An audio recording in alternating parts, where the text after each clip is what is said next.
Ni huzuni kubwa kwenye mitaa ya Jangwani na ni furaha kubwa kwenye mitaa ya Msimbazi. Hatimaye klabu ya Yanga imeweza kumpoteza mchezaji wake tegemezi Alan Okello. Wao walikuwa wanamuita Starboy, na sababu kubwa ya kuweza kumpoteza Starboy ni kutokana na klabu ya Yanga kuweza kukidhi mahitaji ya mshahara ya Starboy. Yanga wameshindwa kumlipa mshahara Starboy, na Starboy akaona isiwe shida na akaweza kuondoka kwenye viunga vya Jangwani. Na hata kama wewe ndio ungekuwa Starboy, mtazamaji, usingeweza kukataa ofa kutoka kule nchini Uturuki, na tena kwenye timu ya Fenerbahce, moja kati ya timu babe, moja katika timu kongwe pale nchini Uturuki.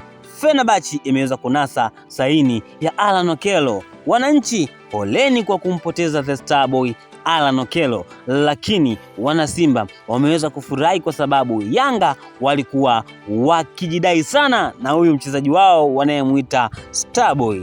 Na sababu kubwa kama nilivyoweza kusema hapo awali ni kwamba Yanga wameweza kushindwa kumlipa mshahara wake the Starboy Alan Okello. Lakini kwa taarifa ambazo tumeweza kuzipata sisi kama Sports Online TV kutoka kwenye vyanzo vyetu ambavyo tunaviamini kwa asilimia zote, ni kwamba hata fedha ya usajili Yanga kama kawaida yake hawakumpatia Alan Okello. Tumeweza kushuhudia klabu ya Yanga imekuwa ikifanya mambo ya hovyo kwenye masuala mazima ya kulipa mishahara wachezaji pamoja na makocha, kwenye masuala mazima ya kulipa fedha za usajili kwa wachezaji pamoja na makocha. Vile vile imeweza kujirudia tena kwa mara nyingine tena, timu ya Yanga imeshindwa kumpa fedha yake ya usajili Alan Okello. Alan Okello akaona isiwe tabu, ameweza kuisaidia sana klabu ya Yanga mpaka hapo alipofikia, akaona isiwe tabu karia yake iweze kukua zaidi, na akaenda katika klabu ya Fenerbahce kutoka kule nchini Uturuki. Na hii itakuwa ni mara ya kwanza kwa mchezaji kutoka katika ligi ya Tanzania direct